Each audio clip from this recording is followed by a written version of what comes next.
Hello friends, my name is Mahendra and welcome to your own YouTube channel that is Tech Center. By profession I am chartered accountant.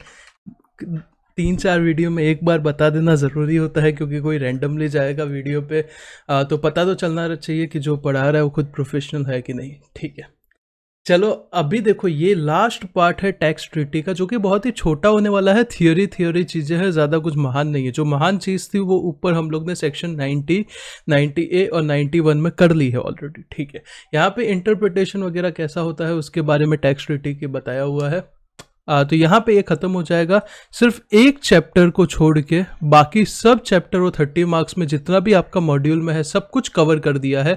और वो एक chapter में भी जो 3 बड़े concept है mat, AMT और वो टैक्स रेट्स अलग अलग टाइप के BAB, AA, BAB वाला, वो भी ऑलरेडी प्लेलिस्ट में ऐड किया हुआ है। नीचे प्लेलिस्ट डिस्क्रिप्शन में है। आपको 100% अगर यहाँ पे 30 मार्क्स आपको अच्छे मिल गए तो भाई आप अच्छा कर लोगे टैक्स में, क्योंकि GST में सब अच्छा कर लेंगे क्योंकि आप पहले से GST पढ़ते आ रहे हो, उसमें कोई प्रॉब्लम नहीं है। कस्टम्स और ये 40 मार्क्स अच्छा 25-30 निकाल लो यहाँ से तो भाई एग्जामिशन पक्का निकल जाएगा। ठीक है, चलो तो वापस आ जाते हैं अपने मॉड्यूल पे। अभी तक हम लोग ने यहाँ तक देखा था, ऑब्जेक्टिव तक पहुँचे थे, page number 993 of your module, objective of tax treaties. Tax treaty का सर ऑब्जेक्टिव क्या है, टैक्स ट्रीटी क्या होता है, वही DTAA होता है। तो देखो सबसे पहले कौन से 2 मॉडल टैक्स कन्वेंशन है। मॉडल टैक्स कन्वेंशन का मतलब क्या होता है, ड्राफ्ट ट्रीटी, फॉर्मेट दिए हुए हैं कि इस हिसाब से तुम्हें क्या करना है, ट्रीटी बनाना है। तो 2 मेजर कौन सा है बताया, एक तो यूनाइटेड नेशंस का UN का मॉडल टैक्स कन्वेंशन है और दूसरा OECD का मॉडल टैक्स कन्वेंशन है। करेक्ट है, 2 है, एक तो UN का है, एक OECD का है। इन एडिशन बाकी बहुत सारे कंट्रीज के भी अपने अपने हैं, जैसे यूनाइटेड स्टेट्स का अपना मॉडल टैक्स कन्वेंशन है। पर वो कब काम आता है, जब उस कंट्री के साथ ट्रीटी करोगे तो वो आपको एक फॉर्मेट दे देंगे कि ये फॉर्मेट से ही आपको क्या करना है, हमारे साथ टैक्स ट्रीटी करना है। पर ये जो UN का और OECD का है ये वर्ल्ड वाइड यूज होता है। ये बेसिकली एक प्रोफोर्मा है, एक ड्राफ्ट है। United Nation model tax convention draws heavily on OECD model convention, मतलब OECD से ही लिया गया है यूनाइटेड नेशन का मॉडल टैक्स कन्वेंशन। कुछ चीज़ें जो अलग है, वो थोड़ी चीज़ें अलग है, बाकी सब मेजॉरिटी सेम है। आपके सिलेबस में मॉडल टैक्स कन्वेंशन का चैप्टर है नहीं तो वो अपने को ध्यान नहीं देना है, बस समझ लो। ऑब्जेक्टिव क्या होता है टैक्स ट्रीटी का, कि सिग्निफिकेंट रोल प्ले करता है in interpretation to determine context in which particular treaty is sign. क्या कंटेक्स्ट है उसके बारे में है। Organisation OECD and UN model have different objective to achieve the mention अब बिलो। मतलब OECD का ऑब्जेक्टिव ये है और UN का ऑब्जेक्टिव ये है, दोनों का अलग अलग ऑब्जेक्टिव है। OECD का क्या ऑब्जेक्टिव है, प्रिंसिपल ऑब्जेक्टिव है डबल टैक्स कन्वेंशन का क्या है कि प्रमोट करना है उसको, इंटरनेशनल डबल टैक्सेशन को एलिमिनेट करके उसको प्रमोट करना है। प्रमोट क्या करना है कि एलिमिनेट करना है उसको, इंटरनेशनल डबल टैक्सेशन। गुड्स और सर्विसेज का एक्सचेंज होना चाहिए, कैपिटल का मूवमेंट होना चाहिए और पर्सन का भी क्या होना चाहिए, मूवमेंट होना चाहिए। ऑल्सो क्या करता है, प्रिवेंट करता है टैक्स अवॉइडेंस और टैक्स इवेजन। इसका मतलब अभी मुझे बताने की जरूरत नहीं है, पूरा चैप्टर हम लोग ने किया था। तो OECD के बेसिकली 4 ऑब्जेक्टिव है। पहला है कि इंटरनेशनल डबल टैक्सेशन को एलिमिनेट किया जाए, दूसरा गुड्स एंड सर्विसेज का एक्सचेंज किया जाए, तीसरा कैपिटल और पर्सन का मूवमेंट किया जाए और चौथा टैक्स का अवॉइडेंस और इवेजन रोका जाए। तो फर्स्ट और फोर्थ पॉइंट तो टैक्स को रोकना ही है, इवेजन अवॉइडेंस का। सेकंड और थर्ड में मूवमेंट और एक्सचेंज करना है, गुड्स का, कैपिटल का और प्रोडक्ट का, सर्विसेज का, पर्सन का। यूनाइटेड नेशन कन्वेंशन का ऑब्जेक्टिव क्या है कि टैक्स पेयर को प्रोटेक्ट किया जाए डबल टैक्सेशन से, इंटरनेशनल ट्रेड में ट्रेड और इन्वेस्टमेंट का फ्री फ्लो हो सके, ट्रांसफर ऑफ टेक्नोलॉजी का एनकरेजमेंट हो सके, जो टैक्स पेयर है उसके बीच में डिस्क्रिमिनेशन ना हो सके। मतलब कोई कंट्री है जो अपने टैक्स पेयर को ज़्यादा बेनिफिट देती है, बाहर वालों को कम देती है, ऐसा ना हो। रीजनेबल एलिमेंट ऑफ लीगल और physical and certainty to investor and trader, जो इन्वेस्टर या ट्रेडर है जो पैसा डाल रहे हैं उनके पास कुछ तो सर्टेनिटी होना चाहिए। Arrive at acceptable basis of share tax revenue between the state, मतलब स्टेट और जो भी है दोनों कंट्रीज उसके बीच में फेयर क्या होना चाहिए, रेवेन्यू का एक्सचेंज होना चाहिए। तो ये क्या करना है आपको, 2-2, 4-4 पॉइंट जो है दिमाग में बस रख लो, क्या पता कहीं पे पूछ ले तो लिख सके। बाकी उससे ज़्यादा ऐसे कुछ ध्यान नहीं देना। दोनों में जो जो सिमिलर पॉइंट है वो पहले याद कर लो, फिर जो नीचे वाले पॉइंट है 1-2 बार देख लेना, याद आए जितना ठीक है, नहीं तो कोई बात नहीं। इंडियन टैक्स ट्रीटी का क्या ऑब्जेक्टिव है, ये जो ऊपर हम लोग ने कल वाले लेक्चर में, मतलब इससे पहले वाला लेक्चर जो मैंने अपलोड किया था उसमें, कि आपको अवॉइडेंस करना है डबल टैक्सेशन का, इन्फॉर्मेशन का एक्सचेंज करना है, रिकवरी करना है किसका, इनकम टैक्स का, ये सब चीज़ें सेम पॉइंट है। तो ये आप यहाँ से कट कर सकते हो क्योंकि आपने ऊपर ऑलरेडी क्या कर लिया है, ये चीज़ पढ़ ली है, तो आप यहाँ से क्या कर सकते हो, कट कर सकते हो। Application of tax treaty, tax treaty का एप्लीकेशन क्या होगा, तो सबसे पहले ट्रीटी का मतलब क्या होता है वो यहाँ पे दिया है। टैक्स ट्रीटी का मतलब नहीं दिया है, ट्रीटी का मतलब दिया है। Article 2 of Vienna convention on laws and treaties, law and treaties 1969 define करता है ट्रीटी का मतलब क्या होता है। ट्रीटी का मतलब एक इंटरनेशनल एग्रीमेंट है, किसके बिटवीन है, स्टेट्स के बिटवीन है, इन रिटन फॉर्म है, और गवर्न कौन करता है, इंटरनेशनल लॉ करता है। एक इंटरनेशनल एग्रीमेंट है जो कि रिटन है और जिसको गवर्न कौन करता है, इंटरनेशनल लॉ करता है। Whether embodied in single instrument और 2 और more related instrument and whether it is particularly designation, कुछ फर्क नहीं पड़ता कि वो एक इंस्ट्रूमेंट में है, एक से ज्यादा इंस्ट्रूमेंट में है, और या what ever its particular designation क्या है, फर्क नहीं पड़ता। तो भाई थियोरिटिकल चीज है, एक इंटरनेशनल एग्रीमेंट है, रिटर्न में है, इंटरनेशनल लॉ के तहत किया गया है, और ये फर्क नहीं पड़ता सिंगल में है या ज़्यादा इंस्ट्रूमेंट है। ये इंपॉर्टेंट है कि जो होम कंट्री है उसके लिए टैक्स ऑब्लिगेशन होता है और जो होस्ट कंट्री है उसके लिए टैक्स कॉस्ट होता है। होम कंट्री का मतलब क्या, यहाँ का मैं इंडिया का रेजिडेंट हूँ तो मेरे लिए इंडिया होम कंट्री है, तो ये मेरे लिए ऑब्लिगेशन है, ये मेरी जिम्मेदारी है कि मैंने इंडिया के रिसोर्सेज यूज किए हैं तो मुझे इंडिया को टैक्स जमा करना पड़ेगा। पर अगर यूएसए में मैं जाके इनकम अर्न करता हूँ तो वहां पर क्या है, होस्ट कंट्री है, यूएसए मेरी होस्ट कंट्री है, तो वहां पे जो मैं बिजनेस चला रहा हूं उसका कॉस्ट है टैक्स, करेक्ट है। तो यहाँ पे कोई true and false with reason पूछ सकते हैं कि क्या होम कंट्री में टैक्स क्या होता है और होस्ट कंट्री में टैक्स क्या होता है। DTAA 2 टाइप के हो सकते हैं, एक होता है कॉम्प्रहेंसिव DTAA और दूसरा होता है लिमिटेड DTAA।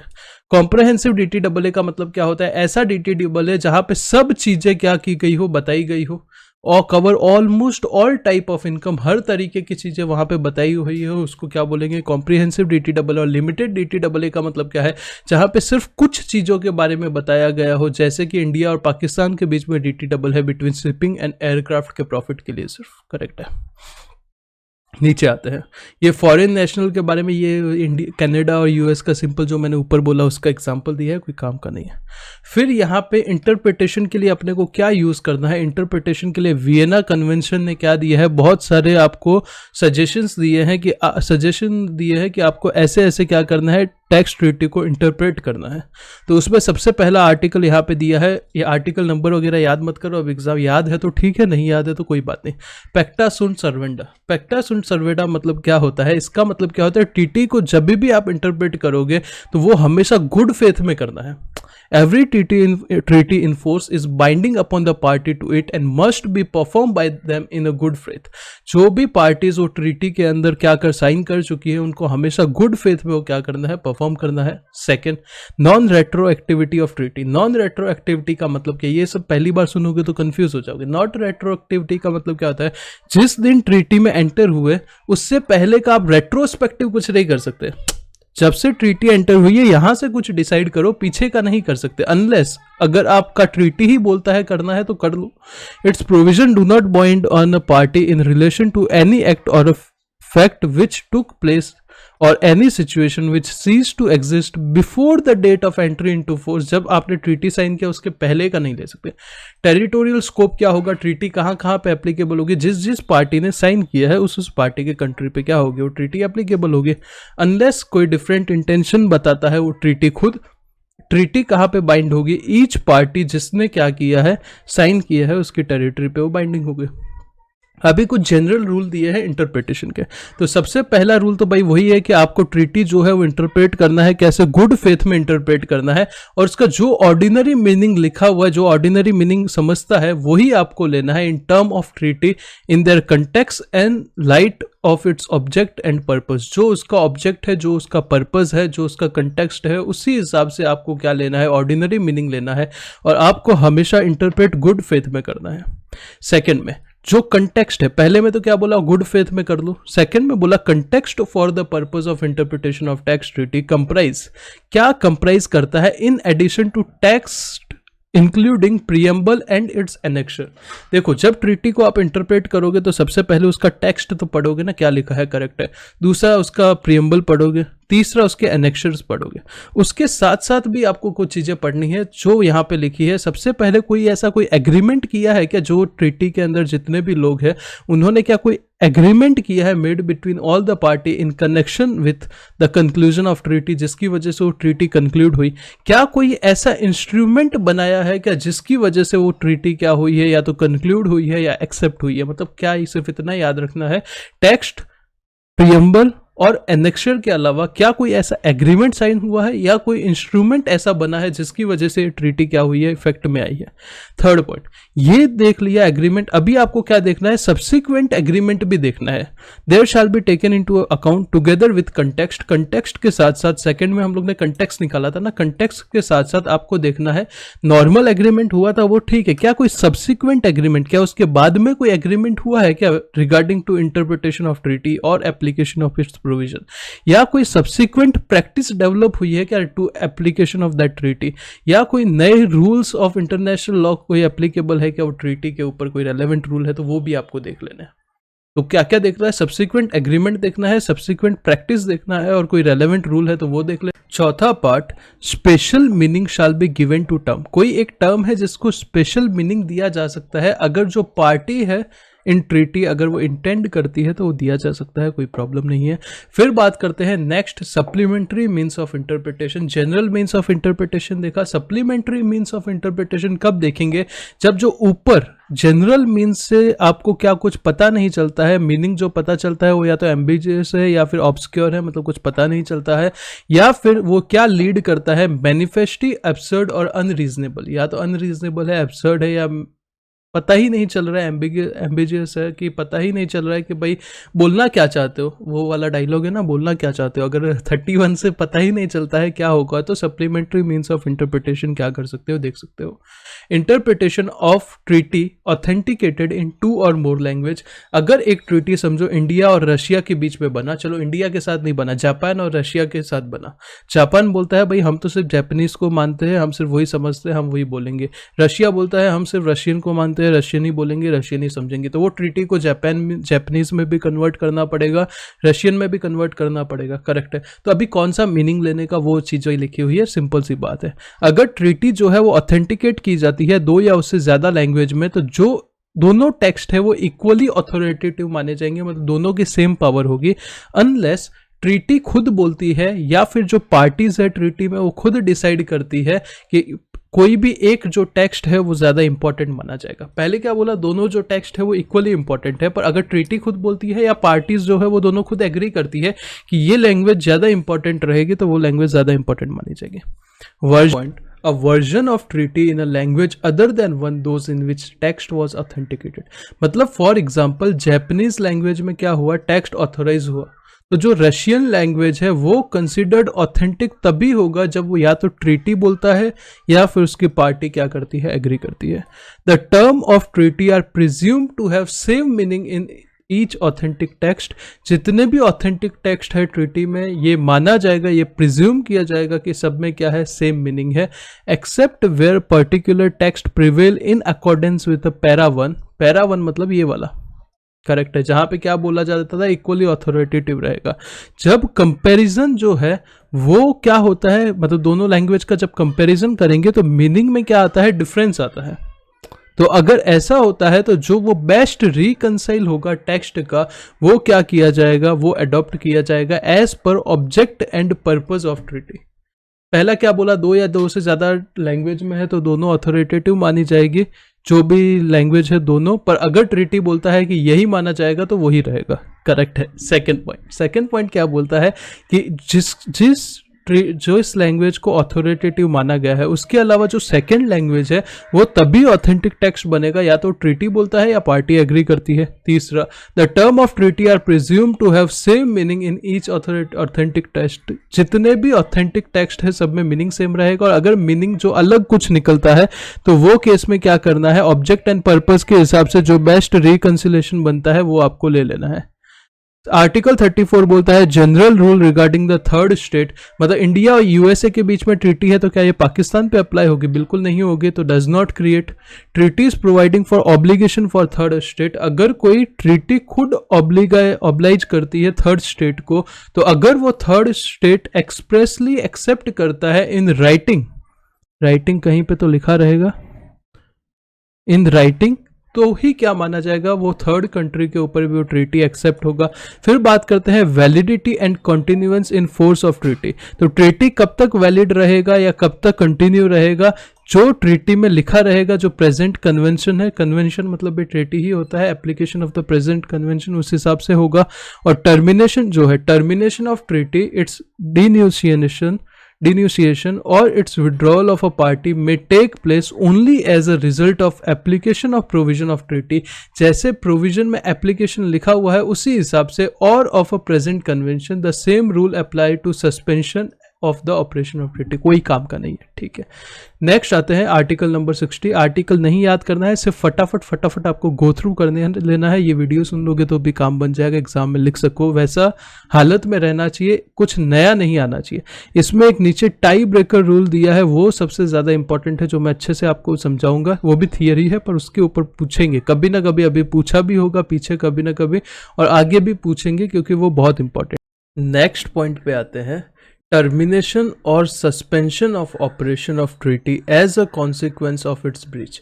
अगर कोई एक पार्टी ट्रीटी के साथ क्या कर देता है, उसके जो भी प्रोविजंस रहेंगे, ऑब्जेक्टिव रहेंगे, उसमें कुछ ब्रीच करता है, तो उससे क्या आपका ट्रीटी टर्मिनेट हो सकता है या सस्पेंड हो सकता है, उसके बारे में सीखते हैं। तो पहला पॉइंट, अगर कोई मटेरियल ब्रीच होता है बायलैटरल ट्रीटी में, मतलब दो कंट्री के बीच में ट्रीटी था, समझो इंडिया और पाकिस्तान के बीच में ट्रीटी था, पाकिस्तान ने समझो ब्रीच कर दिया। ब्रीच किसने किया? वन पार्टी ने ब्रीच किया। तो ये क्या करेगा? राइट देगा। किसको देगा? दूसरी कंट्री को, इंडिया को राइट देगा। इन्वोक मतलब क्या? कॉल कर सकता है ये ब्रीच को as a ground for terminating the treaty और suspending its operation in whole और पार्ट। मतलब दो कंट्री के बीच में ट्रीटी है, अगर एक जो कंट्री है वो क्या करता है, ब्रीच कर देता है वो कॉन्ट्रैक्ट में या वो ट्रीटी के ऑब्जेक्टिव वगैरह में, तो दूसरी पार्टी है उसको क्या मिलेगा? राइट मिल जाएगा कि इन्वोक करने का, क्या ब्रीच को as a ground for terminating the treaty, या तो पूरा ट्रीटी खत्म कर दो या उसको सस्पेंड कर दो, या पूरा का पूरा या आधा अधूरा। Is it clear? Second point, a material breach of multilateral treaty by one of the party entitles। अगर मल्टीलेटरल ट्रीटी, ऊपर बायलैटरल ट्रीटी था, मल्टीलेटरल ट्रीटी का मतलब क्या है? एक से ज्यादा कंट्री, मतलब दो से ज्यादा कंट्री, 3 कंट्री, 4 कंट्री, 5 कंट्री ने मिलकर क्या किया है? ट्रीटी किया है।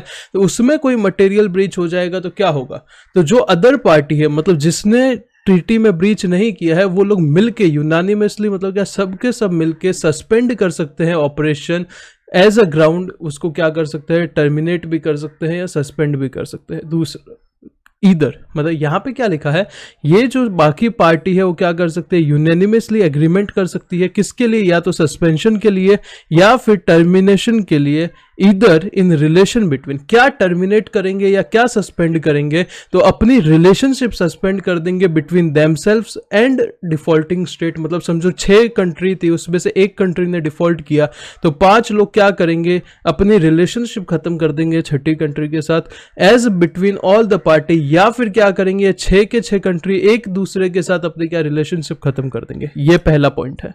Second point, a party specifically affected by the breach.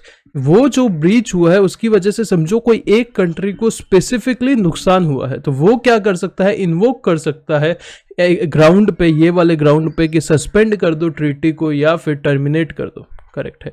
क्या टर्मिनेट या सस्पेंड करो? रिलेशन को बिटवीन इटसेल्फ, उसका खुद का, इंडिया का रिलेशनशिप और पाकिस्तान का relationship. Third point, any party other than a defaulting state, मतलब जिसने डिफॉल्ट किया है उसको छोड़ के बाकी जितनी भी कंट्री है वो इन्वोक कर सकती है breach on a ground for suspending the operation. किसके लिए? क्यों कर सकती है? अगर कोई रेडिकल चेंज हुआ है in the position of every party after the breach, अगर ब्रीच के बाद क्या किसी की वो जो भी उनके कॉन्ट्रैक्ट थे उसमें क्या हुआ है, रेडिकल चेंज हो चुका है, मतलब बहुत बड़ा कुछ चेंज हो चुका है, तो लोग क्या कर सकते हैं? कैंसिल कर सकते हैं। देखो सबसे पहला पॉइंट क्या था? सबसे पहला वो बायलैटरल वाला तो बहुत ईजी था। मल्टीलैटरल में 3 चीजें हो सकती है अगर क्या होता है? ब्रीच होता है। पहले में क्या हो सकता है, बची हुई जितनी भी पार्टी है वो यूनानिमसली मिलके क्या करेंगे, एक डिसीजन लेके कि हम अपना रिलेशनशिप किससे तोड़ रहे हैं, जिससे डिफॉल्ट किया है उससे तोड़ रहे हैं, या फिर हम सब एक दूसरे से रिलेशन तोड़ रहे हैं। दूसरा पॉइंट क्या बोलता था, बी वाला, ये पार्टीज क्या करेगी, स्पेसिफिकली अफेक्टेड जो पार्टी है वो क्या करेगी, वो बोलेगी मुझे इससे रिलेशन नहीं रखना। और तीसरा, अगर कोई रेडिकल चेंज हुआ है तो वो सस्पेंड या टर्मिनेट कर सकती है। Material breach of a treaty for the purpose of this article consist in, किसके अंदर मटेरियल ब्रीच होना चाहिए, तो रेपुडिएशन का मतलब क्या होता है, cancellation of the treaty not sanction by the present convention. Present convention मतलब जो अभी DTAA बना हुआ है उसमें वो रेपुडिएशन का क्या नहीं था, सैंक्शन नहीं था, या फिर violation of provision essential to the accomplishment of object of और पर्पस ऑफ द ट्रीटी। आपने क्या किया है, वायलेशन किया है जो प्रोविजन एसेंशियल थे वो ट्रीटी के उसमें। ये दो रीडिंग है, थियरी है, देख लेना। जब साइन किया था तब आपने जो भी परफॉर्मेंस बोली थी हम ये करेंगे, वो अभी पॉसिबल ही नहीं है करना, तो वो केस में क्या होगा, तो आपको देखना पड़ेगा वो इम्पॉसिबिलिटी परमानेंट है या टेम्पररी है। अगर वो इम्पॉसिबिलिटी परमानेंट है तो आपका ट्रीटी क्या कर सकते हो, आप टर्मिनेट कर सकते हो। क्या कर सकते हो, टर्मिनेट कर सकते हो। अगर वो इम्पॉसिबिलिटी क्या है, टेम्पररी है, तो आप क्या कर सकते हो, वो ट्रीटी को सस्पेंड कर सकते हो, टर्मिनेट नहीं कर सकते। पार्टी क्या कर सकती है, इन्वोक कर सकती है, कॉल कर सकती है इम्पॉसिबिलिटी को as a ground for terminating और withdrawing from impossibility of result. कब कर सकती है, जब परमानेंट डिस्ट्रक्शन हो जाएगा ऑब्जेक्ट का, जो ट्रीटी का था वो पूरा हो ही नहीं सकता, तो आप क्या कर दो, निकल जाओ ट्रीटी से। पर अगर टेम्पररी है तो आप क्या करो, इन्वोक करो एज अ सस्पेंशन, ना कि टर्मिनेशन। सेकेंड पॉइंट में क्या लिखा है, अगर इम्पॉसिबिलिटी जो है वो किसकी वजह से हुई है, वो इसकी वजह से हुई है या तो इंटरनेशनल ऑब्लिगेशन था या फिर कोई ट्रीटी का ही ऑब्लिगेशन था जिसकी वजह से वो इम्पॉसिबल है करना, तो वो केस में टर्मिनेट नहीं कर सकते, ट्रीटी को विड्रॉ नहीं कर सकते, सस्पेंड नहीं कर सकते। Is it clear. फिर बात करते हैं article number 62, fundamental change of circumstances. जब आपने ट्रीटी साइन किया था तब सर्कमस्टेंसेस कुछ अलग था, आज के दिन सर्कमस्टेंसेस चेंज हो गया, तो क्या होगा, तो फंडामेंटल अगर सर्कमस्टेंसेस चेंज हो जाते हैं तो क्या होगा, तो आपको आपके जो फंडामेंटल सर्कमस्टेंसेस वो चेंज हो गए, जो कि पहले पता नहीं था, पहले फोर्सिन नहीं था कि वो हो सकता है, तो may not be invoke as a ground for terminating और विड्रॉइंग। इसका मतलब ये नहीं है कि आप क्या करो, ट्रीटी को टर्मिनेट कर दो या विड्रॉ कर दो, भले ही फंडामेंटल सर्कमस्टेंसेस चेंज हो चुके हैं जो कि पहले पता नहीं था, पर अभी आप क्या नहीं कर सकते, अभी आप ट्रीटी को टर्मिनेट नहीं कर सकते अनलेस का मतलब क्या है, ये दो केस में आप ट्रीटी को क्या कर सकते हो, टर्मिनेट कर सकते हो। पहला क्या है, existence of those circumstances constituted an essential basis of consent of the parties to be bound by the treaty। मतलब क्या है, जो आपका फंडामेंटल चेंज हुआ है वो चेंज ही एसेंशियल बेसिस था जिसकी वजह से वो पार्टी ये दोनों क्या हुई थी, मिली थी। या दूसरा पॉइंट क्या है, इफेक्ट ऑफ चेंज इतना रेडिकल है कि जिसकी वजह से जो ऑब्लिगेशन था वो परफॉर्म हो ही नहीं सकता, तो आप क्या कर सकते हो, ट्रीटी को कैंसिल कर सकते हो। Second point, fundamental change of circumstances may not be invoke as a ground for terminating और विड्रॉविंग ऑफ अ ट्रीटी, क्योंकि ट्रीटी का अपना बाउंड्री होता है। फंडामेंटल चेंज जो है is a result of breach by the party invoking it, मतलब second point वही लिखा है कि अगर इंटरनेशनल कानून की वजह से या ट्रीटी की ऑब्लिगेशन की वजह से कुछ फंडामेंटल चेंज हुआ है तो वो कई केस में ऑब्वियस सी बात है आपको क्या टर्मिनेट करने की जरूरत नहीं है। फिर बात करते हैं सर्वेलेंस ऑफ डिप्लोमेटिक और कॉन्सुलर रिलेशन।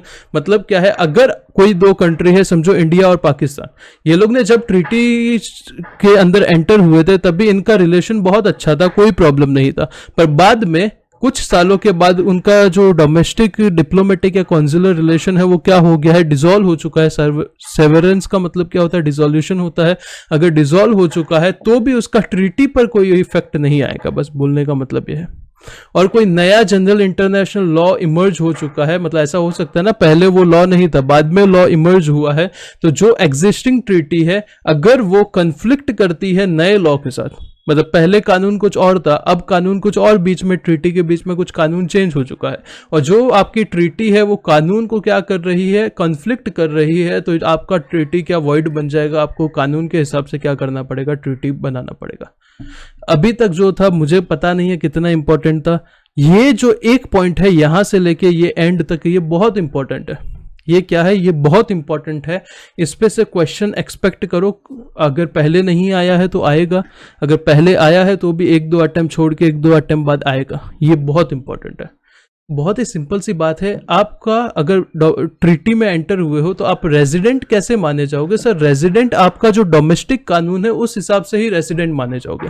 समझो इंडिया का और यूएस का ट्रीटी हो रहा है, तो वो आदमी किसका रेजिडेंट, कौन सी कंट्री का रेजिडेंट माना जाएगा? तो दोनों का डोमेस्टिक लॉ चेक करो, उसके हिसाब से क्या माना जाएगा, रेजिडेंट माना जाएगा। इंडिया में क्या कंडीशन, वो 182 डेज वाला कंडीशन है, करेक्ट है, और भी बहुत कुछ है, समझो 182 डेज वाला है। तो एक ऐसा आदमी है जिसने इंडिया का 182 डेज का कंडीशन सेटिस्फाई कर दिया, तो क्या बन गया, इंडिया का रेजिडेंट बन गया, करेक्ट है। अब समझो वो बंदा जो है वो यूएस में इनकम कमाता है, तो वो समझो यूएस में रेसिडेंशियल स्टेटस का क्या कंडीशन है पता है? अगर वो 120 दिन यूएस में रहा तो रेसिडेंट बन गया। हो सकता है ना, हर एक देश का अलग अलग कानून होता है, तो समझो यूएस का क्या कानून है, यूएस का कानून है कि वो 120 दिन रहेगा तो वही वो रेजिडेंट बन गया। तो इंडिया में वो 182 डेज रहा और यूएस में वो समझो 150 डेज रहा, तो दोनों का रेजिडेंट बन गया।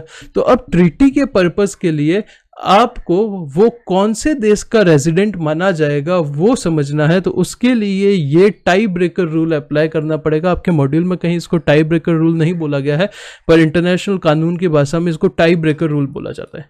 अगर इंडिविजुअल जो है, इंडिविजुअल की बात हो रही है, कंपनी फर्म की बात नहीं हो रही है, अगर वो रेजिडेंट बन जाता है दोनों कॉन्ट्रैक्टिंग स्टेट का, मतलब दोनों पार्टीज का, तो वो केस में आपको कैसे स्टेटस निकालना है? तो देखो, सबसे पहले आपको क्या करना है, आपको देखना है कि वो पर्सन का परमानेंट होम कहां अवेलेबल है।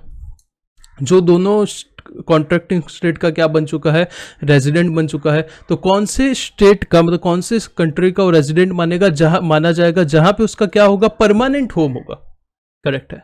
समझो अगर उसका परमानेंट होम दोनों कंट्री में है, परमानेंट होम दोनों कंट्री में है, तो वो कौन से कंट्री का रेजिडेंट माना जाएगा जहां पे उसका पर्सनल और इकोनॉमिक रिलेशन ज्यादा क्लोजर है, मतलब वहां पे उसके बीवी बच्चे परिवार रहता है, या वहां पे उसका बिजनेस है, जो भी उसका पर्सनल या इकोनॉमिक रिलेशन जहां क्लोजर है वो क्या माना जाएगा, वहां का वो रेजिडेंट मान लिया जाएगा। पर्सनल एंड इकोनॉमिक रिलेशन को ये सेंटर ऑफ वाइटल इंटरेस्ट बोला जाता है। तो सबसे पहले क्या देखो, सबसे पहले देखो परमानेंट होम कहां पे अवेलेबल है। सर परमानेंट होम समझो दोनों जगह अवेलेबल है, तो देखो कि उसका पर्सनल और इकोनॉमिक रिलेशन कहां पर क्लोजर है, वो क्या मान लिया जाएगा, वो उसका मान लिया जाएगा रेसिडेंशियल स्टेटस का क्राइटेरिया, कि वो कहाँ रेसिडेंट होगा। समझो अगर उसका सेंटर ऑफ वाइटल इंटरेस्ट, मतलब पर्सनल और इकोनॉमिक रिलेशन पता नहीं चल रहा है, कैन नॉट बी डिटरमाइन, और उसका या फिर उसका दोनों जगह पे घर परमानेंट होम नहीं है। पहले तो हम लोग ने ये देखा था ना, जहां परमानेंट होम रहेगा वहां का रेजिडेंट, फिर देखा कि अगर दोनों जगह परमानेंट होम है तो क्या माना जाएगा, सेंटर ऑफ वाइटल इंटरेस्ट देखना है। सेकंड पॉइंट क्या बोलता है कि उसका परमानेंट होम दोनों जगह पे नहीं है, या फिर उसका सेंटर ऑफ वाइटल इंटरेस्ट पता ही नहीं चल रहा है, तो वो केस में वो कहां का रेजिडेंट माना जाएगा, जहां वो हैबिचुअली अबॉर्ट करता है, मतलब ज्यादातर टाइम जहां वो रहता है वहां का वो क्या माना जाएगा, रेजिडेंट माना जाएगा।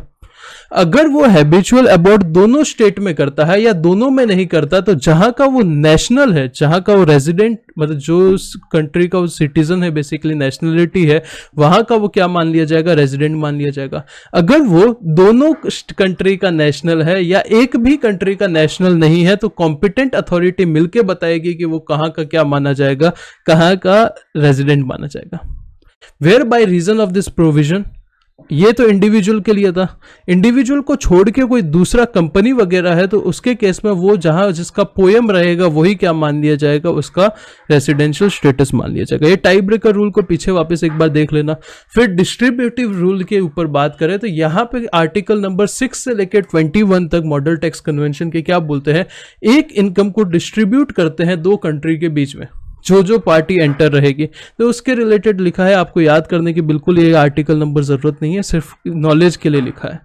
फिर बात करते हैं interpretation of tax treaty. Tax treaty का इंटरप्रिटेशन कैसे होगा, तो देखते हैं। तो बात करते हैं टैक्स ट्रीटी का आपको इंटरप्रिटेशन कैसे करना है, तो देखो इंटरप्रिटेशन के लिए आपको Vienna convention on law of treaty को क्या करना पड़ेगा, यूज़ करना पड़ेगा, क्योंकि दो कंट्रीज़ के बीच में क्या हो रहा है, ट्रीटी हो रहा है। तो ये Vienna convention on law of treaty जो है ये क्या देता है, एक बेस देता है जिसके बेसिस पे आप क्या करते हो, टैक्स ट्रीटी को इंटरप्रेट करते हो। ये हर एक ट्रीटी, सिर्फ टैक्स ट्रीटी नहीं, हर एक ट्रीटी को अगर आपको करना है इंटरप्रेट, तो यही चीज़ यूज़ होती है, Vienna convention on law of treaty.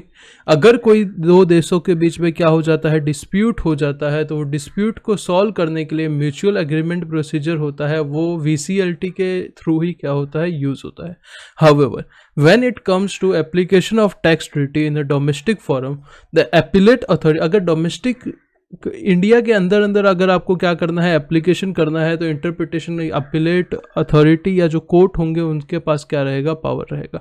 फिर यहाँ पे क्या लिखा है, जो DTAA है वो आपका इनकम टैक्स से ज़्यादा पावरफुल रहेगा। जो प्रोविजन ऑफ DTAA है वो प्रिवेल होंगे over general provision of act, मतलब इनकम टैक्स एक्ट। एंड अगर कोई स्पेसिफिक प्रोविजन DTAA में नहीं दिए हैं तो वहाँ पे आपको क्या करना है, DTAA ले लेना है। फिर यहाँ पे लिखा हुआ है कि जो मैंने आपको DTAA पार्ट 1 में बताया था ना, कि DTAA या इनकम टैक्स के provision whichever is more beneficial to assessee को क्या करना है, वही लेना है। इसको दुनिया में क्या बोला जाता है, मॉनेस्ट व्यू बोला जाता है। मॉनेस्ट व्यू का मतलब क्या है, जहाँ पे इंटरनेशनल कानून और नेशनल कानून दोनों क्या है, एक ही सिस्टम का पार्ट है, और DTAA जो है ओवरराइड करे डोमेस्टिक लॉ को, उसको क्या बोला जाएगा, मॉनेस्ट व्यू बोला जाएगा। मतलब इंटरनेशनल कानून और नेशनल कानून दोनों एक ही सिस्टम का पार्ट है, और DTAA ओवरराइड करता है डोमेस्टिक लॉ को। सम अदर कंट्रीज जो फॉलो करती है, नाम याद रखने की जरूरत नहीं। मॉनेस्ट व्यू क्या होता है, पता चला, जहां पे इंटरनेशनल कानून और नेशनल कानून दोनों सेम सिस्टम का पार्ट है। और ड्यूअलिस्टिक व्यू का मतलब क्या होता है, ड्यूअलिस्टिक व्यू का मतलब होता है इंटरनेशनल कानून और नेशनल कानून क्या है, सेपरेट सिस्टम है। और DTAA नेशनल लॉ का पार्ट कब बनता है, कुछ स्पेसिफिक कानून के अंदर ही बनता है, तो इसको ड्यूअलिस्टिक व्यू बोला जाता है। मॉनेस्ट व्यू में एक ही सिस्टम के दोनों पार्ट है, और DTAA ओवरराइड कर देगा नेशनल लॉ को। ड्यूअलिस्टिक व्यू क्या बोला जाएगा, ड्यूअलिस्टिक व्यू बोला जाएगा तब नेशनल लॉ और इंटरनेशनल लॉ दोनों अलग अलग सिस्टम है, और DTAA कब बनेगा नेशनल पार्ट, कुछ स्पेसिफिक इनकॉर्पोरेशन या लेजिस्लेशन के पार्ट में बनेगा। In case of dualistic view, DTAA may be made subject to provision of international law, may be subject to provision of national law. National law के provision के लिए ही कुछ DTAA का use किया जाएगा। Some of the countries कौन से follow करते हैं, ठीक है, इंडिया कौन सा फॉलो करता है, मॉनेस्ट व्यू फॉलो करता है। फिर यहाँ पे देखते हैं similarity in interpretation of tax treaty और डोमेस्टिक लॉ के बारे में। यहाँ पे लिखा है कि दोनों को इंटरप्रिटेशन करने का तरीका सेम है, चाहे वो टैक्स ट्रीटी हो या डोमेस्टिक लॉ हो। Interpretation of tax treaty bear certain similarity to that domestic tax legislation, क्योंकि दोनों है तो कानून ही, पर there are however several important difference between tax treaty and domestic legislation. कुछ डिफरेंस है, क्या डिफरेंस है सर, दोनों अलग अलग कंट्री के साथ होते हैं। डोमेस्टिक लॉ तो एक ही कंट्री का पार्ट होता है, पर वहाँ पे दो अलग कंट्री होती है, यही सब डिफरेंस है basically. Because two contracting state are involve in every treaty, question of interpretation should be resolved by reference to the mutual intention and expectation of both of them। ठीक है, मतलब दोनों अलग अलग कंट्री के साथ होता है। टैक्स ट्रीटी जो है वो ब्रॉडर ऑडियंस के लिए होता है, डोमेस्टिक लॉ तो सिर्फ एक कंट्री के लिए होता है, वो दोनों कंट्री के लिए और उनके टैक्स पेयर के लिए होता है। Tax treaty often not drafted using the same term as a domestic legislation. Domestic legislation बनाने का मतलब इंडिया का कानून बनाने का तरीका कुछ अलग होगा, उसका टर्म्स कुछ अलग होगा, पर डोमेस्टिक जो टैक्स ट्रीटी है, टैक्स ट्रीटी बनाने का कुछ कानून का जो ड्राफ्ट होगा वो कुछ अलग होगा। Tax treaty primary relieving in nature है, ये इम्पोज नहीं करता टैक्स आपके ऊपर, ये सिर्फ बताता है, करेक्ट है। मतलब बाइफर्केशन कैसे होगा, डिस्ट्रीब्यूटिव रूल के बारे में ज़्यादातर फोकस करता है। और पांचवा, United Nation and OECD model convention and commentary thereon have no counterpart to the context of domestic tax legislation. Domestic tax legislation के ऊपर UN का और OECD का कुछ ऐसा बड़ा नाम नहीं है, मतलब काम नहीं है इसके अंदर, ठीक है। यहाँ पे सर टर्म्स के बारे में वो सेम टर्म नहीं होते जैसे आपका डोमेस्टिक लॉ में और टैक्स ट्रीटी में। उसका एग्जांपल क्या है, जैसे आपका model tax convention tax treaty में हर जगह एंटरप्राइज वर्ड यूज होता है, करेक्ट है, जैसा आपका डोमेस्टिक लॉ में नहीं होता। फिर यहाँ पे लिखा है कि जो आपका टैक्स ट्रीटी होता है, जो वियना कन्वेंशन VCLT बोला जाता है बेसिकली, जिससे क्या होता है, इंटरप्रेट होता है, which applies to all treaty not just tax treaty. सिर्फ टैक्स ट्रीटी पे नहीं, ये हर एक ट्रीटी के ऊपर अप्लाई होता है। हर एक कंट्री ने, क्या मैनी कंट्री, बहुत सारी कंट्री ने ये साइन किया है और उनके ऊपर ये बाइंडिंग है। However every country that have not done so may be bound by it's provision. भले ही आपने साइन नहीं किया है, फिर भी आप इनके प्रोविजन के साथ क्या हो, बाइंडिंग हो, क्योंकि ये आपका इंटरनेशनल लॉ माना जाता है। तो सबसे पहला आर्टिकल 31 का 1 पार्ट क्या बोलता है, इंटरप्रिटेशन का बेसिक रूल बोलता है कि आपको ट्रीटी जो है वो गुड फेथ में और ऑर्डिनरी मीनिंग में क्या करना है, इंटरप्रेट करना है।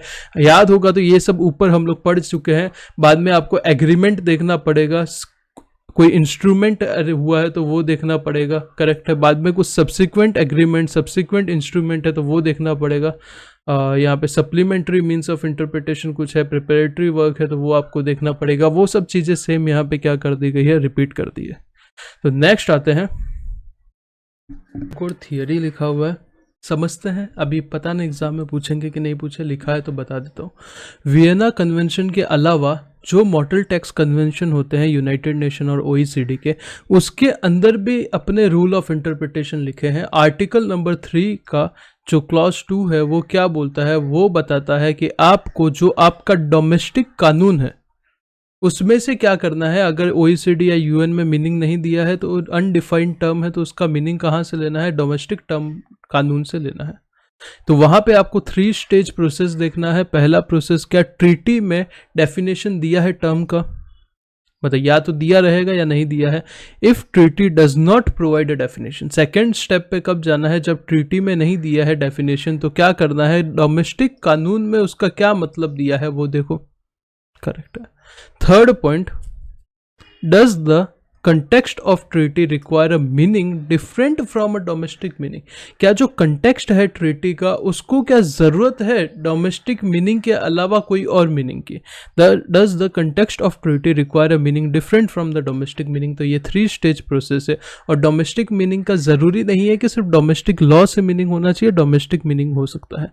तो द डिटर्मिनेशन ऑफ मीनिंग जो है वो under domestic law may also may be difficult. Domestic tax legislation is generally imposed on a legal consequence of, मतलब देखो ना भाई, डोमेस्टिक लॉ से मीनिंग निकालना डिफिकल्ट है, क्योंकि वो तो किस लिए बना है, वो सिर्फ डोमेस्टिक पर्पस के लिए, कानूनी पर्पस के लिए, लीगल पर्पस के लिए, लीगल ट्रांजैक्शन के लिए, लीगल स्टेटस और पर्पस के लिए बना है, करेक्ट है।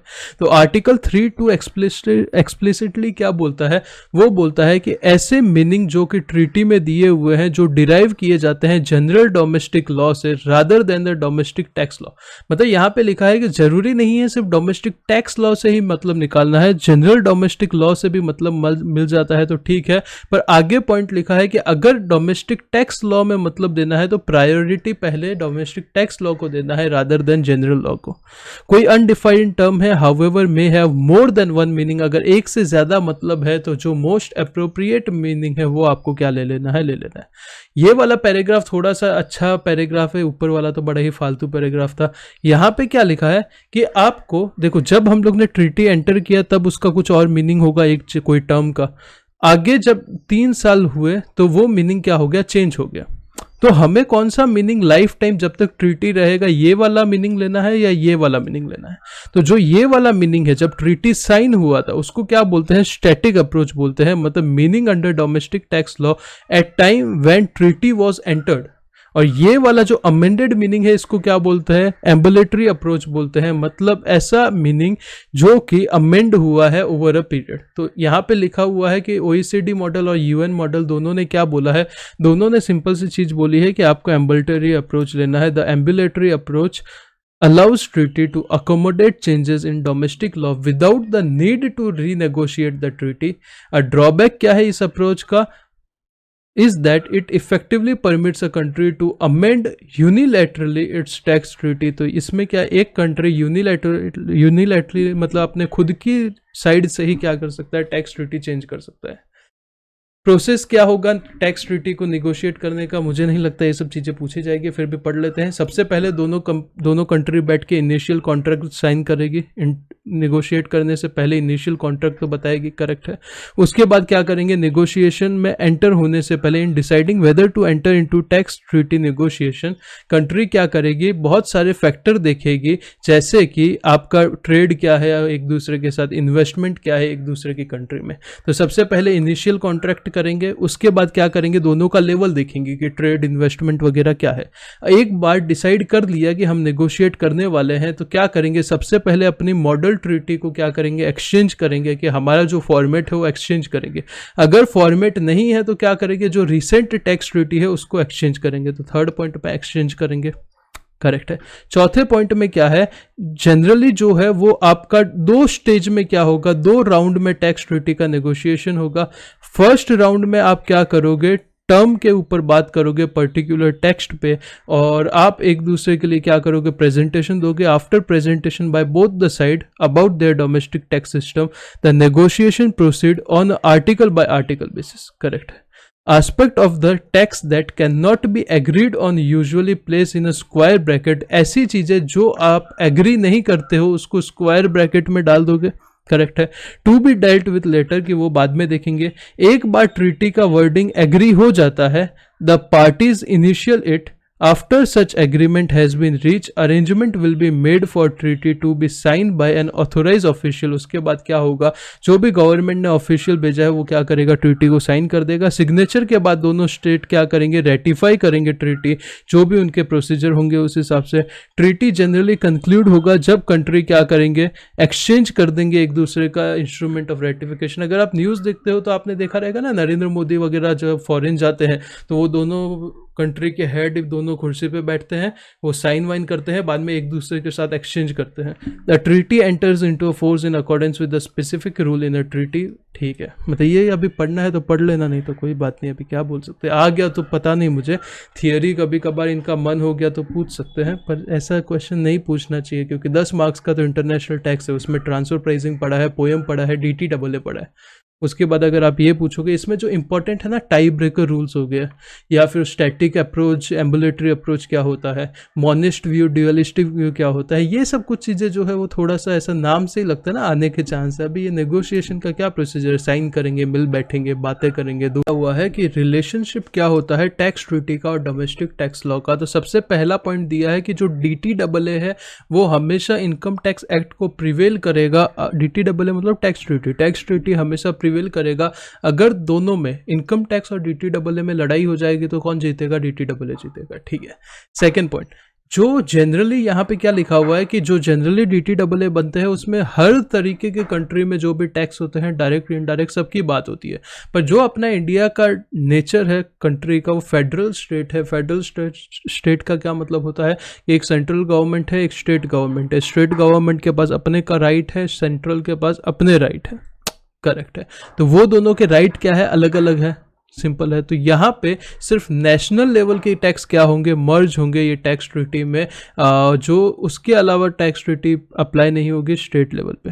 फिर यहाँ पे क्या लिखा है, थर्ड पे लिखा है कि अगर DTAA और इनकम टैक्स दोनों की बात करें तो DT कौन सा अप्लाई होगा, एसएससी के ऊपर, टैक्स ट्रीटी के प्रोविजन या फिर आपके इनकम टैक्स के प्रोविजन। तो जो ज़्यादा बेनिफिशियल होंगे वो अप्लाई होंगे, क्योंकि जो टैक्स ट्रीटी है वो रिलीफ देने के नेचर का है, ना कि टैक्स लगाने के नेचर का।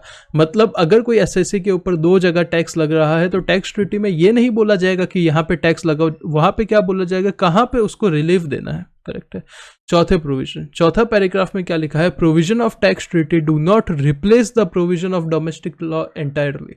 जो टैक्स ट्रीटी है वो पूरा डोमेस्टिक लॉ को क्या निकाल नहीं देता, रिप्लेस नहीं कर देता, वो जस्ट क्या देता है, आपको सपोर्ट देता है। जैसे कि एक आदमी है जो कंट्री ए का रेजिडेंट है as per domestic tax law, और कंट्री बी का भी वो रेजिडेंट बन जाता है, करेक्ट है, as per domestic tax law. जैसे अपना मैंने वो टाई ब्रेकर रूल के टाइम बताया था ना, एग्जांपल दिया था कि एक जगह पे 182 डेज है, एक जगह पे 150 डेज है, दोनों जगह पे उतना रह लिया तो दोनों का रेजिडेंट बन गया। अभी क्या करेंगे, टाई ब्रेकर रूल लगाएंगे। तो टाई ब्रेकर रूल लगाने के बाद पता चलता है कि वो कंट्री ए का रेजिडेंट है।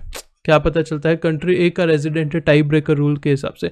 पर ये सिर्फ जहां जहां पे टैक्स ट्रीटी अप्लाई होगी वहां पे ही होगा, उसके अलावा जो डोमेस्टिक टैक्स लॉ है उसके हिसाब से the person is resident of country A for the purpose of tax treaty but remains a resident of country B for the purpose of domestic law, मतलब डोमेस्टिक लॉ के purpose से वो country B का भी resident बना रहेगा। फिर यहाँ पे लिखा है कि many of the provision of tax treaty do not operate independently of domestic law, domestic law से इंडिपेंडेंटली नहीं होते, मतलब टैक्स ट्रीटी और डोमेस्टिक लॉ दोनों एक साथ चलेंगे। जैसे कि अपना ऊपर अभी हम लोग ने एग्जांपल देखा था ना, वो अनडिफाइंड टर्म का मीनिंग डोमेस्टिक लॉ से ही लेना पड़ता है काइंड ऑफ। फिर लास्ट टॉपिक पे आते हैं टैक्स इंफॉर्मेशन एक्सचेंज एग्रीमेंट, ये चैप्टर का। तो जो टैक्स इंफॉर्मेशन एक्सचेंज एग्रीमेंट, नाम ही देखो ना किसके लिए है, टैक्स की इंफॉर्मेशन के एक्सचेंज के लिए एग्रीमेंट बनाया जाएगा दो जुरिस्डिक्शन के बीच में, दो कंट्री के बीच में, और क्रिएट करेगा दोनों पार्टी के बीच में राइट एंड ऑब्लिगेशन जो कि रिस्पेक्ट की जाएगी। It is not a DTAA, ये टैक्स ट्रीटी नहीं है, ये क्या है, एक एग्रीमेंट है सिर्फ किसके लिए, इंफॉर्मेशन एक्सचेंज करने के लिए।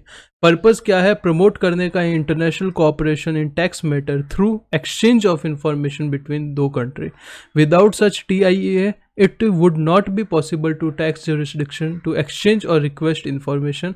ये जो TIEA है ये क्या है, ये कंट्री यूज़ करेगी, ये DTAA नहीं है, क्योंकि ऐसी कंट्री यूज़ करेगी जहाँ पे DTAA अप्रोप्रिएट नहीं होता, मतलब जहाँ पे टैक्स लगता ही नहीं है दुबई जैसे, तो वो लोग क्या करेंगे, TIEA यूज़ करेंगे, टैक्स इंफॉर्मेशन एक्सचेंज एग्रीमेंट, जिसका स्कोप DTAA से तो बहुत कम होगा पर डिटेल होगा in relation to exchange of information. Correct है। फिर एक OECD model information exchange agreement के बारे में कुछ बताया गया है। क्या बताया है कि आपको डोमेस्टिक लॉ को इम्प्लीमेंट करना है अच्छे से, तो कंट्रीज आर एग्जीक्यूटिंग क्या कर रही है, TIEA based on OECD model.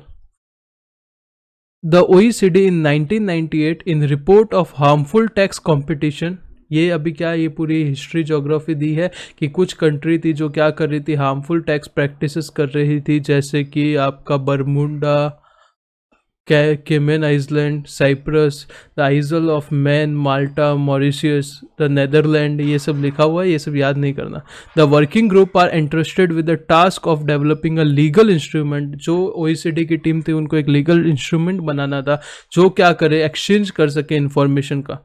Accordingly इन्होंने क्या बनाया, TIEA बनाया। ये रिप्रेजेंट क्या करता है, effective exchange of information for purpose of OECD initiative in harmful practices. Agreement serve करेगा दोनों मल्टीलैटरल इंस्ट्रूमेंट और मॉडल बायलैटरल एग्रीमेंट, मतलब मल्टीलैटरल भी हो सकता है एग्रीमेंट और बायलैटरल भी हो सकता है, दो कंट्री के बीच भी हो सकता है, दो से ज़्यादा के बीच भी हो सकता है। बायलैटरल ओरिजिन जो है वो bilateral exchange of information agreement, कुछ याद करने की ज़रूरत नहीं है, छोड़ो। अभी यहाँ से जो आगे दिया है वो अर्जेंटीना और इंडिया का एक डबल टैक्स अवॉइडेंस एग्रीमेंट का सैंपल दिया हुआ है, तो उसमें कैसे क्या ट्रीटी बनता है, क्या आर्टिकल होते हैं, ये सब रटने की कोई ज़रूरत नहीं है, ये सब समझाने के लिए होता है। अभी एग्ज़ाम जस्ट पास में है, तो आपका यहाँ पे हम देखेंगे, तो यहाँ पे ये पूरा आर्टिकल नंबर 14 तक क्या दिया है, इंडिया और अर्जेंटीना का एक्चुअल जो टैक्स ट्रीटी है वो यहाँ पे छाप दिया है। गूगल पे वैसे भी बहुत सारी कंट्रीज़ के आपको आराम से टैक्स ट्रीटी इनकम टैक्स की वेबसाइट पे मिल जाएंगे। तो यहाँ पे आपका क्या होता है, चैप्टर खत्म होता है। कुछ क्वेश्चंस है, देख लेते हैं। सर ये पीछे से क्वेश्चन पूछते हैं, अभी आपको पता चल जाएगा। सबसे पहले बताओ डबल टैक्सेशन क्या होता है और कौन से फैक्टर्स है जो डबल टैक्सेशन को लीड करते हैं। भाई वो सोर्स रेसिडेंस वगैरह देखे थे ना, वो सब। Explain the general rule of interpretation under Vienna convention of tax treaty क्या है, ऑर्डिनरी टर्म में लेना है आपको, और आपका वो स्टार्टिंग के थे ना एग्रीमेंट वगैरह देखने का। Explain the objective and need of entering, क्या ऑब्जेक्टिव या नीड है DTAA में एक्सचेंज ऑफ इंफॉर्मेशन रिलीफ देने का, वो सब। ब्रीफली एक्सप्लेन जुडिशियल और इकोनॉमिक डबल टैक्सेशन, यहाँ पे एक इनकम दो कंट्री में टैक्स होगा, यहाँ पे एक इनकम दो कंट्री में दो अलग लोगों के हाथ में टैक्स होगा। Correct. Explain the source versus residence, जिस कंट्री में आप रेजिडेंट हो वहाँ पे भी टैक्स जमा कराना है, सोर्स जहाँ से आप कमा रहे हो वहाँ पे जमा कराना है। बेसिकली ऐसे कुछ क्वेश्चन या एक रिलीफ निकालने का क्वेश्चन आ सकता है, जो कि मैंने बहुत अच्छे से पार्ट 1 में समझाया था। तो यहाँ पे चैप्टर खत्म होता है। Thanks a lot for watching this video. Take care, bye bye, God bless you. Enjoy. अपना 30 मार्क्स में से ऑलमोस्ट 90% सब कुछ हो चुका है, बस एक चैप्टर का कुछ पार्ट है जो अपना बचा हुआ है, वो भी हो सके तो मैं डाल दूंगा यूट्यूब पे, ठीक है। मतलब ये रिवाइज करा रहा हूँ, ऑब्वियस सी बात है, अभी ये थियरी में कुछ समझाने जैसा था नहीं, तो मैंने फटाफट रीड आउट किया था और जो जो इंपॉर्टेंट चीज़ें थी वो मैंने बता दी थी। चलो take care, bye bye, God bless you.